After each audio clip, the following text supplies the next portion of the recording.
দর্শক, আজ আমরা এসেছি সিরাজগঞ্জ ৫ আসন বেলকুচির আলহাজ সিদ্দিক উচ্চ বিদ্যালয় মাঠে। জানবো ত্রয়োদশ জাতীয় সংসদ নির্বাচন নিয়ে প্রার্থীদের ব্যাখ্যা, বিশ্লেষণ এবং ভোটারদের চাওয়া পাওয়ার হিসেব নিকেশ। আজ আমার সাথে উপস্থিত আছেন ৩ জন প্রতিদ্বন্দ্বী প্রার্থী। আমার বাম দিকে আছেন বিএনপি থেকে মনোনীত প্রার্থী জনাব আমিরুল ইসলাম খান।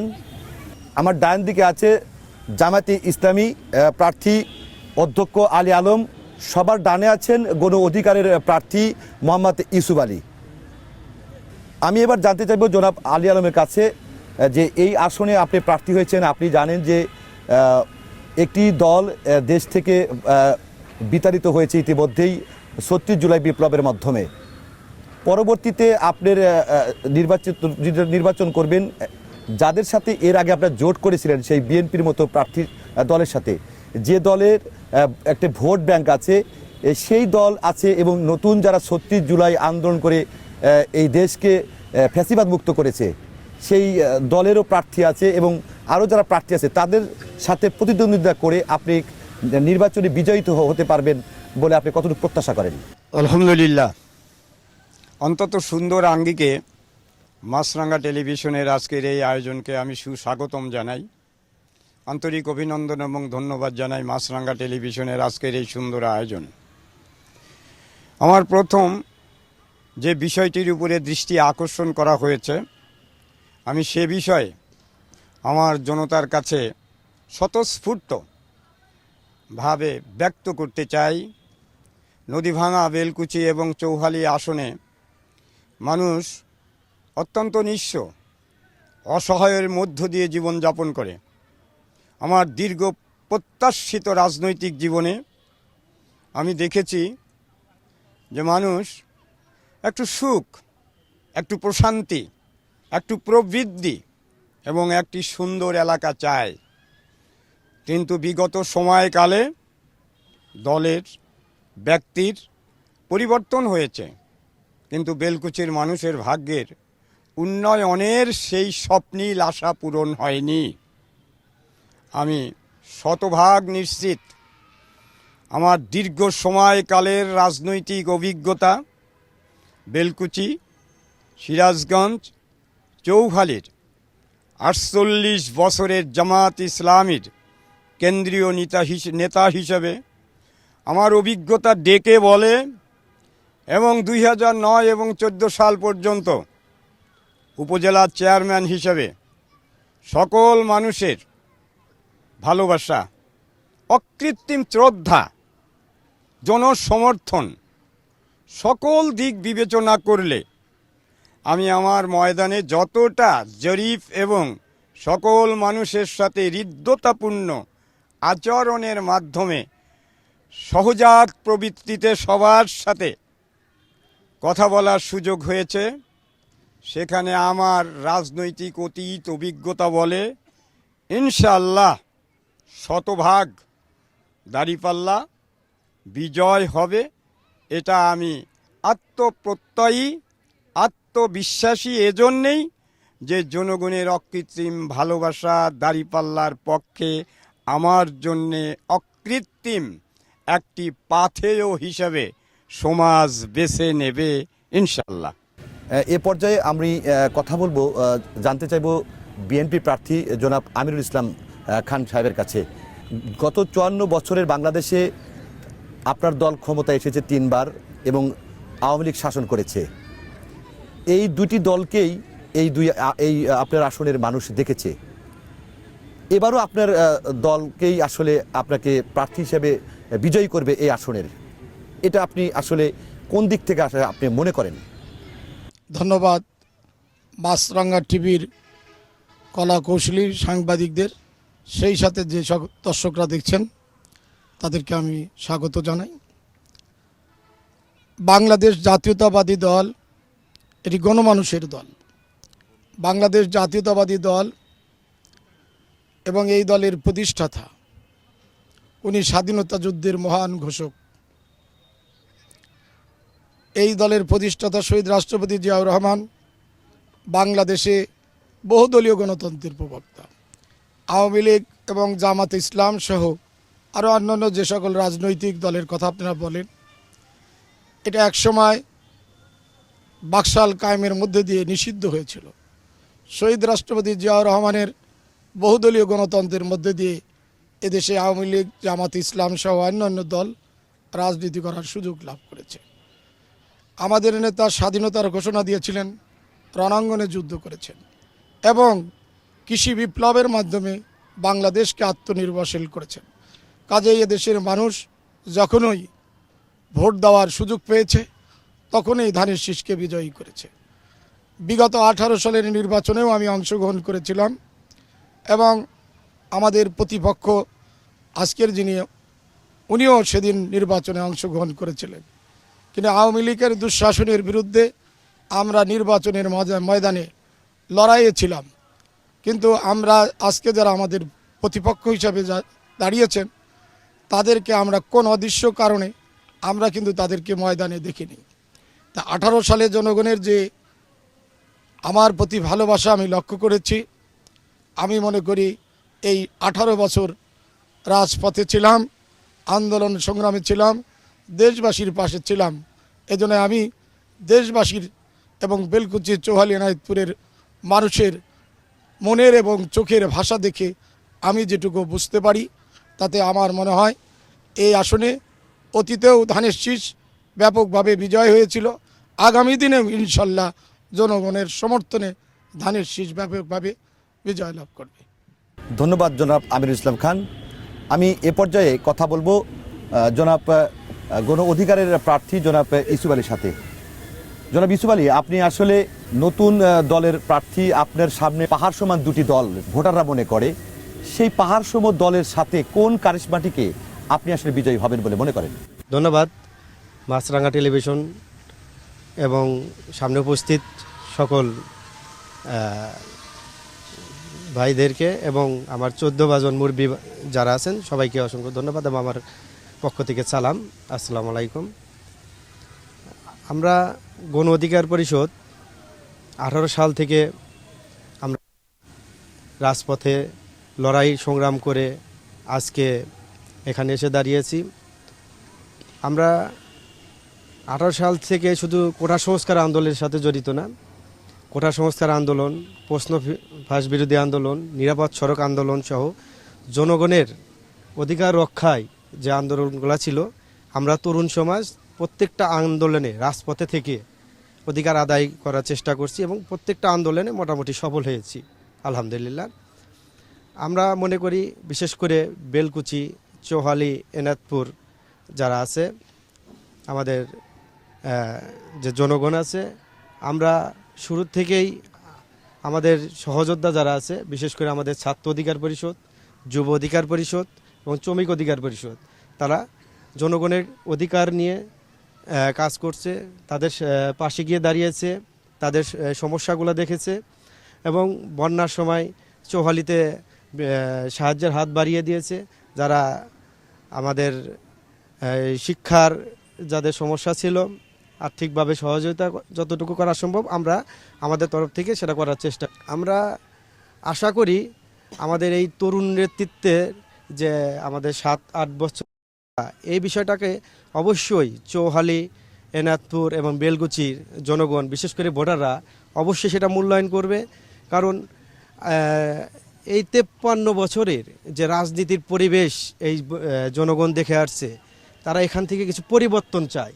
আমি মনে করি সেই পরিবর্তনের ধারক বাহক হিসাবে অবশ্যই ভোটাররা আমাকে মূল্যায়ন করবে এবং আমরা এখানে যারা আছে, আমি এতটুকু প্রতিশ্রুতি দিতে পারি, আমি যদি নির্বাচিত হতে পারি অবশ্যই আমার যারা মুরব্বিয়ান আছেন সকলের পরামর্শ নিয়ে তরুণরা আগামীর এই বাংলাদেশ নির্মাণ করবে। আমি বিশ্বাস করি চৌহালি, এনায়েতপুর এবং বেলকুচি সকল ভোটাররা আমাকে ভোট দেবে, বিশেষ করে তরুণ ভোটার। আপনারা বারবার শুধু ভোটারদের বিষয়টা লক্ষ্য করছেন। আমরা প্রায় 4.5 কোটি তরুণ ভোটার বাংলাদেশে অবস্থান করতেছে।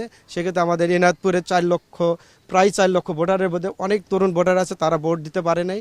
তারা অবশ্যই তরুণকে মূল্যায়ন করবে এবং সেই তরুণদের প্রতীক হিসাবে অবশ্যই আমাকে মূল্যায়ন করবে। তার মানে আপনি বলতে চান যে তরুণদের ভোট, নতুন ভোট মানে তরুণদের পক্ষেই হবে এরকম মনে করছেন? আমাদের যারা এই 17 বছর যারা ভোট দিতে পারে নাই, অবশ্যই তরুণদের ভোট তরুণদের পক্ষে হবে এবং গণ অধিকার পরিষদের পক্ষে হবে, আমার টাক মার্কার পক্ষে হবে। আমি এরা জয়ের বিষয়ে আমি শতভাগ আশাবাদী। অবশ্যই হয়তো অনেকের কাছে অনেক কিছু মনে হতে পারে, সেটা আমি একটা কথা বলতে চাই। 5ই আগস্টের আগে অনেকের কাছে অনেক কিছু মনে হয়েছিল যে এই সরকার আসলে পরিবর্তন করা সম্ভব নয়। অবশ্যই তরুণদের নেতৃত্বে 5 তারিখে সেটা করা সম্ভব হয়েছে এবং চৌহালি এনাত্তর বেলকুচির জনগণ ভোটের মাধ্যমে সেই বিপ্লবের মাধ্যমে আমাকে জয়যুক্ত করে সেই প্রমাণটা রেখে যাবে, আমি এই প্রত্যাশা ব্যক্ত করি। ধন্যবাদ আপনাকে। জি জনাব আলী আলম, আপনি যদি বিজয়ী হন বা আপনার দল যদি বিজয়ী হয়, তাহলে আপনি জানেন যে আপনি এই বেলকুচি দাঁড়িয়ে আছে একমাত্র তাঁত শিল্পের উপরে। এখানকার মানুষের শ্রমের বা আয়ের সবচেয়ে বড় উৎস হচ্ছে তাঁত শিল্প। সেই তাঁত শিল্প যে ঐতিহ্য ছিল সেটি আস্তে আস্তেই এটি বিলীনের পথে। এবং নদী ভাঙন এখানে একটা প্রবণ এলাকা, যেখানে একসময় যিনি জোরদার ছিলেন আজকে তিনি ভূমিহীন। এমন পরিবারের সংখ্যা অনেক। ইতিমধ্যে কয়েকটি গ্রাম আমরা জানি বিলীন হয়ে গেছে। এই মানুষদের জন্য কি করতে চান এবং এই তাঁত শিল্প সহ এই আসনের উন্নয়নে আপনার আসলে কি ভূমিকা থাকবে আপনি মনে করেন? বেলকুচি গোটা বাংলাদেশে একটা সমাদৃত সুখ্যাতি অর্জনকারী তাঁত শিল্পে ইতিহাস বিবরণ ঘটনার একটি জীবন্ত সাক্ষী।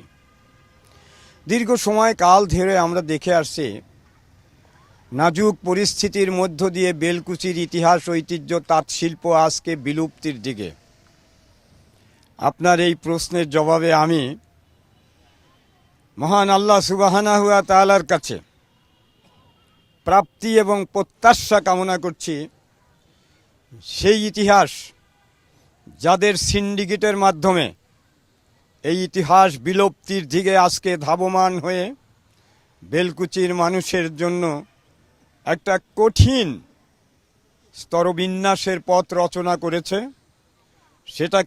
সেটা থেকে উত্তরণের জন্য আল্লাহ রব্বুল আলামিন আমাকে নির্বাচিত করলে গোটা রাষ্ট্রযন্ত্রের সহযোগিতা নিয়ে আন্তর্জাতিকভাবে শিল্প উন্নয়নের যে সমস্ত দিক এবং বিভাগ আছে এটাকে বিবেচনা করে হারানো এই বিলুপ্তি তাঁত শিল্পকে বেলকুচিতে আমাদের একটি প্রতিশ্রুতি আছে, সকল ভালো কাজে আমরা আছি আপনার পাশে। এই থিমকে নিয়ে আমরা তাঁত শিল্পকে আবার হারানো অত্যুজ্জ্বল গৌরবে ফিরিয়ে আনার জন্য যথার্থ ভূমিকা পালন করব। আপনি বলেছেন দ্বিতীয় নদী ভাঙা। আমরা একটা সময় নদী বিধৌত এলাকা হিসেবে সুজলা সফলা শস্য শ্যামলা বাংলাদেশের উল্লেখযোগ্য একটি যমুনা নদী বিধৌত চর অঞ্চল বেলকুচি এবং চৌহালিকে বিবেচনায় আনতাম। দুর্ভাগ্য গ্রাসে নিপতিত হয়ে এখন আর নদী বিধৌত নেই। নদী বিধ্বস্ত এলাকায় মানুষগুলো হাজারো কষ্টের মধ্যে জীবন অতিবাহিত করে থাকে। সদ্য আমি কালকে সারাদিন চৌহালির বাগুটিয়া, খাসকাউলিয়া, খাসপুকুরিয়া এবং ঘোরজান, এর আগে 3টি ইউনিয়ন স্থল এবং ওমরপুর আমি সফর করেছি। তাদের দুঃখ এবং দৈন্যতা, যদি আল্লাহ আমাকে নির্বাচিত করেন এই নদী ভাঙা এলাকায় প্রযুক্তির মাধ্যমে প্রয়োজনে সংসদীয় কমিটিকে জোরালো ভূমিকা পালন করার আবেদন রাখার মাধ্যমে বিশ্ব প্রযুক্তি ব্যবহার করা হলেও এই নদী ভাঙন এলাকা রোধের জন্য আমার একটা সর্বাত্মক প্রচেষ্টা থাকবে ইনশাল্লাহ। অপরদিকে আপনি আর একটি বিষয় জানতে চেয়েছেন, সেটা হলো মানুষের অবকাঠামো উন্নয়ন, শিক্ষা, স্বাস্থ্য, এরপর আপনার অবকাঠামো উন্নয়ন, এরপর বেকারত্ব, এরপরে নারী নির্যাতনের বদলে নারীদের অধিকার নিশ্চিতকরণ এবং শ্রমিক বেকারদের কর্মসংস্থানের উদ্যানের ব্যবস্থাকরণ, রাস্তাঘাটের উন্নয়ন, শিক্ষা প্রতিষ্ঠানের অবকাঠামো উন্নয়ন, শিক্ষা ব্যবস্থার আমূল পরিবর্তনের মাধ্যমে শিক্ষাকে সার্বজনীন সকলের কাছে গ্রহণযোগ্য মানুষ গড়ার কারিগর হিসাবে উন্নত নৈতিক চরিত্র সম্বলিত শিক্ষা ব্যবস্থাকে ইনশাল্লাহ আমার এই এলাকায় আমি যথার্থ ভূমিকা এবং গুরুত্ব দিয়ে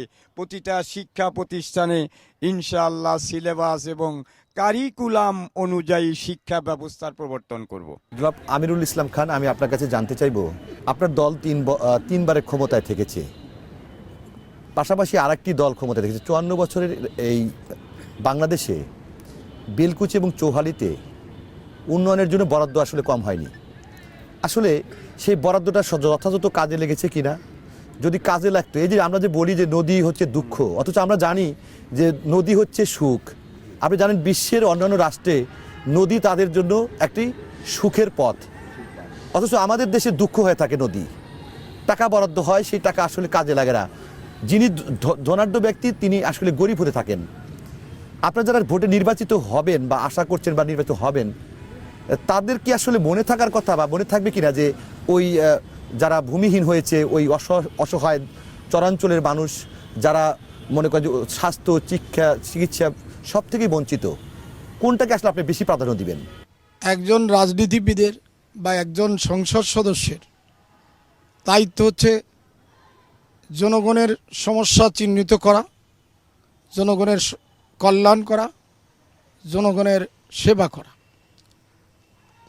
আমি মনে করি যে এই বেলকুচি, চৌহালি, এনায়েতপুরের নদীর ভাঙনের কারণে যে সকল মানুষ গৃহহারা হয়েছে তাদেরকে পুনর্বাসন করা আমাদের একটি নৈতিক দায়িত্ব। আগামীতে আমরা যদি জাতীয় সংসদ সদস্য নির্বাচিত হতে পারি, তাহলে নদীর কারণে যারা ভূমিহীন হয়েছে তাদেরকে আমরা পুনর্বাসন করব।